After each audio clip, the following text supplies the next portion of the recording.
Okay, so this question then is page 319, 319, 19.5, okay?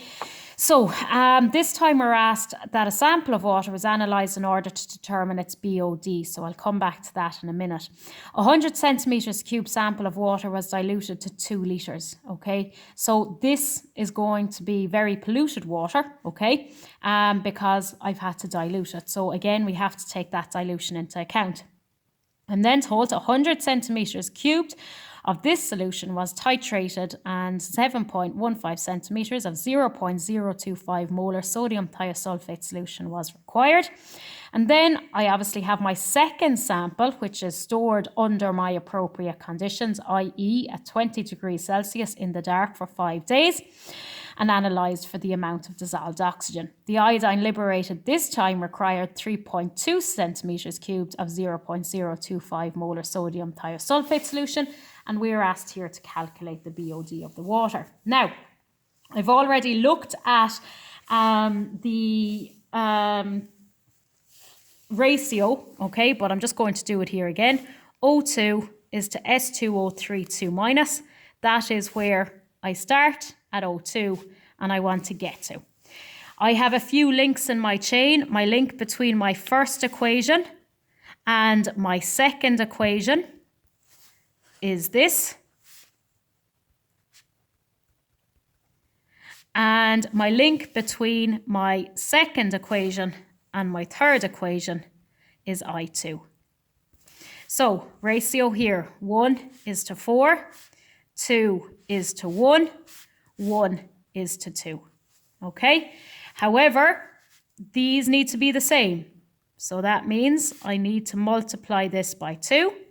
And now these need to be the same. So I need to multiply this by 2. My MnOH3s are the same. My I2s are the same. So my ratio here, 1 is to 4. Okay? Now, I'm going to start off with the first piece of information I have. So again, I'm looking at this and in relation to this. So I have 100 centimetres cubed, and that's the same both times. However, S2O3, I'm just going to put a little 1 here, where I have 7.15 centimetres cubed of 0.025 molar, but then I repeat it, and in my second one, I have ended up with 3.2 centimetres cubed, 0.025 moles. Okay, so what I'm going to do here is I'm going to have a little look at 1 first. Okay, so I have 0.025, that's moles per litre, which is 1,000 centimetres cubed. In this question, I didn't use 1,000 centimetres cubed. I've only used 7.1 centimetres cubed. So 0.025 multiplied by 7.15 divided by 1,000 gives me an answer there of 1.7875 by 10 to the minus 4 moles. That's my number of moles in S2O3 minus, and I have to set that up with my O2. If I look, my ratio, 1 is to 4, and I have 1.7875 by 10 to the minus 4 moles. So I multiply by 1, I divide by 4, and that gives me a number of moles of oxygen of 4.46875 by 10 to the minus 5 moles. Now, that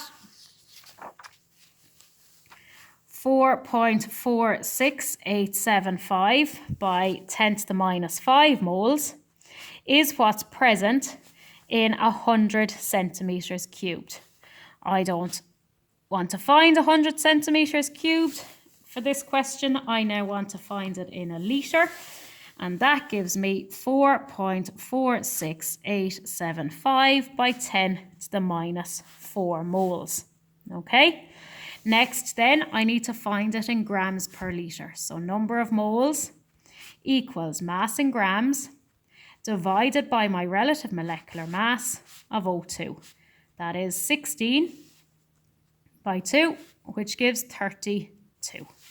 So I have 4.46875 by 10 to the minus 4 multiplied by 32 gives me an answer of 0.0143 grams per litre. And if I'm asked for ppm, which you will be, that's milligrams. There's 1,000 milligrams in a litre. So I multiply by 1,000 and that gives me 14.3 ppm. And I'm going to leave that for now, okay? What I'm going to do now is I'm going to have a look at the second calculation figures, okay? And for that, I was told I have this time 3.2 centimetres cubed. So I have 0.025, again, that's in moles per litre, which is 1,000 centimetres cubed. In this question, it's part 2, and I have 3.2 centimetres cubed used. So again, multiply 0.025 by 3.2 divided by 1,000. And that gives me 8 by 10 to the minus 5 moles. Okay, that is my number of moles in S2032 minus. So O2 is to S2032 minus, ratio 1 is to 4.